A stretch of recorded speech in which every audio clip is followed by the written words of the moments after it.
Dedinho de Prosa está de volta, estamos conversando com a professora Suelma Moraes e eu lhe deixei no bloco anterior a seguinte pergunta: por que esta planta só pode ser consumida, adotada em ritual religioso?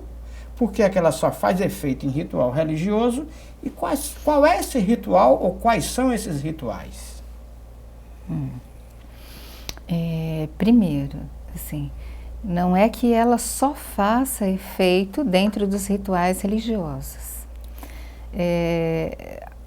O que nós estávamos discutindo é essa possibilidade, levantando também esse questionamento, se fora do ritual ela também teria uma eficácia, né? É claro que aquelas pessoas que se aproximam do ritual religioso, não significa que 100% daquelas pessoas, elas têm uma recuperação, né? Muitos outros fatores envolvem isso. Por isso que, atualmente, nós temos, na Universidade do Canadá, na USP, em outras universidades, a pesquisa sobre a ayahuasca. Porque se é algo que tem um benefício, que ela possa vir a ser utilizada, mas dentro de uma maneira adequada, então que as pesquisas contribuam para isso. Então por que fazer dentro da universidade? Voltando um pouquinho ainda. Certo. Porque a universidade é o campo da pesquisa. Então nós teríamos psicólogos, psiquiatras, médicos aí de diferentes áreas, porque ela também está sendo utilizada no tratamento do câncer, por causa da limpeza pós-quimioterapia. Então, há muitos benefícios dessa planta que tem que ser investigado.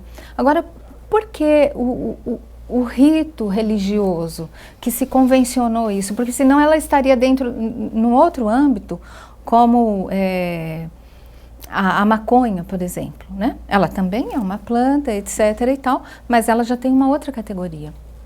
E a ayahuasca, até onde é observado, ela não causa a dependência, né? Mas o rito religioso, qual é a função, em parte, da religião? É dar o acolhimento. Dentro de um rito religioso, e dependendo de onde ele está, então, por exemplo, no Santo Daime, eles já têm toda uma característica que são fardados e é como se fosse até um quartel-general. Para quem não entende e não conhece, o que é o Santo Daime?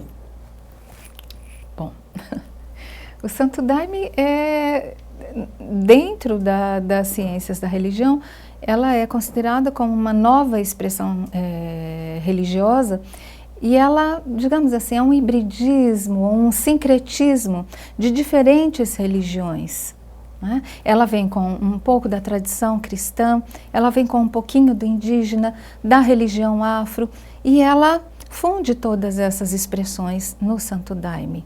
E é claro, daí eles têm o padrinho, quem deu origem àquela determinada religião, e daí por aí vai.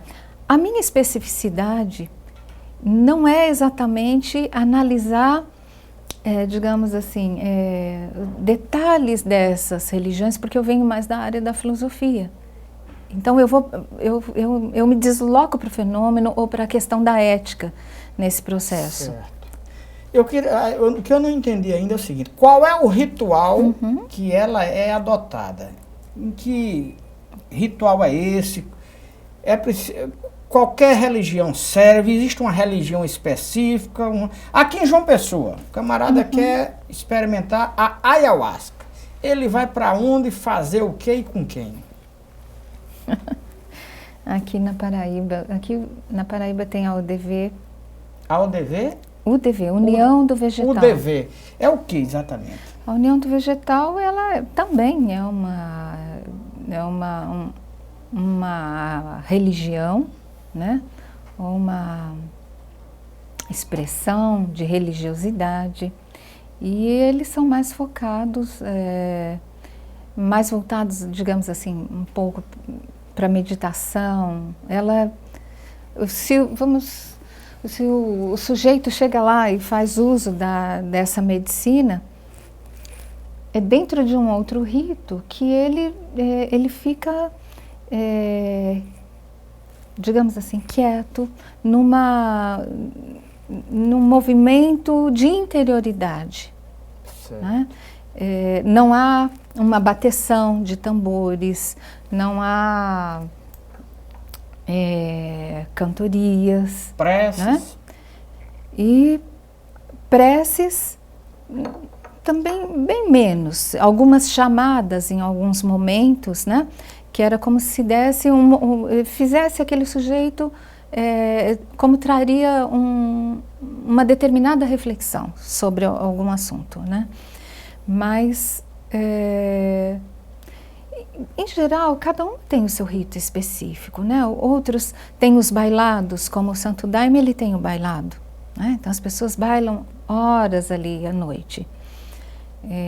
A barquinha, para dizer a verdade, eu tenho mais distância, não saberia nem muita aproximação da barquinha, e ela está muito no norte do país. A gente não tem muitas aqui na explicações. Paraíba tem muitos adeptos desses rituais aqui? Não.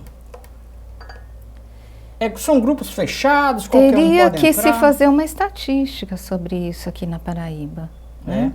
Ou até uma estatística no Brasil, porque isso já avançou muito. A minha, digamos assim, a minha questão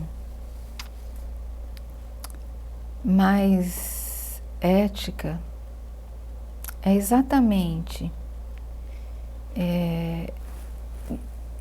se trata de um alucinógeno, mas também nós chamamos de enteógeno. Vicia? Não. Até onde as pesquisas acompanharam, não. Mas é a mesma coisa que se eu perguntasse para o senhor, se o senhor gostasse de tomar 10 cafés durante o dia. Não pode perguntar que eu tomo 50. Então, daí eu diria vicia? Vicia. Então, a ayahuasca, se ela for usada com essa mesma proporção... Mas o café eu posso tomar, eu vou tomar aqui, são 3 entrevistas hoje, eu vou tomar 3 xícaras, saio tranquilamente. Se eu tomar 3 xícaras de ayahuasca, eu saio tranquilo, completamente lúcido. Então, nós já saímos do âmbito daquilo que vicia e do estado em que a pessoa fica por algumas horas. Né?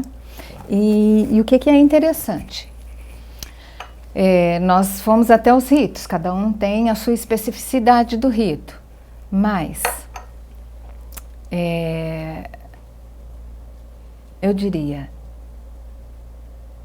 você tem o antes dessa pessoa, o durante e o depois. Então, o antes dela tomar o chá, né?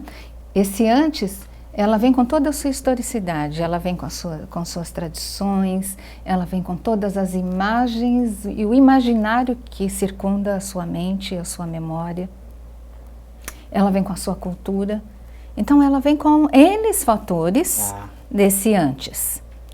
Quando ela toma, durante esse período que ela ingere o chá, nesse momento, isso eu sei em boa parte através das narrativas, porque é o ato de contar-se a si mesmo que pode trazer alguma reflexão sobre isso, né?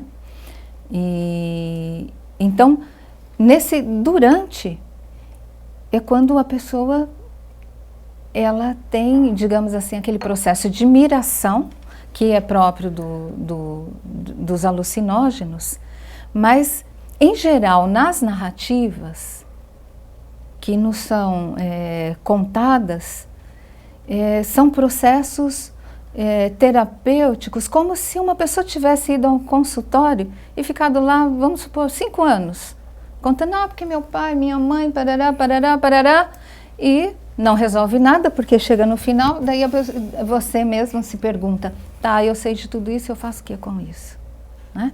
A ayahuasca meio que ela coloca o sujeito,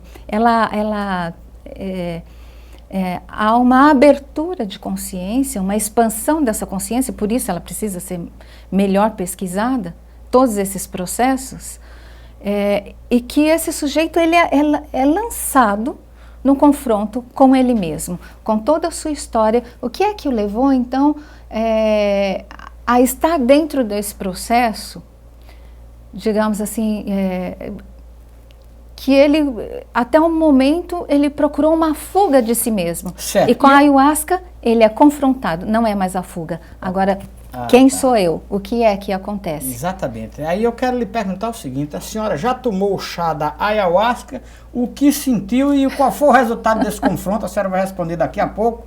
Dedinho de prosa, volta já.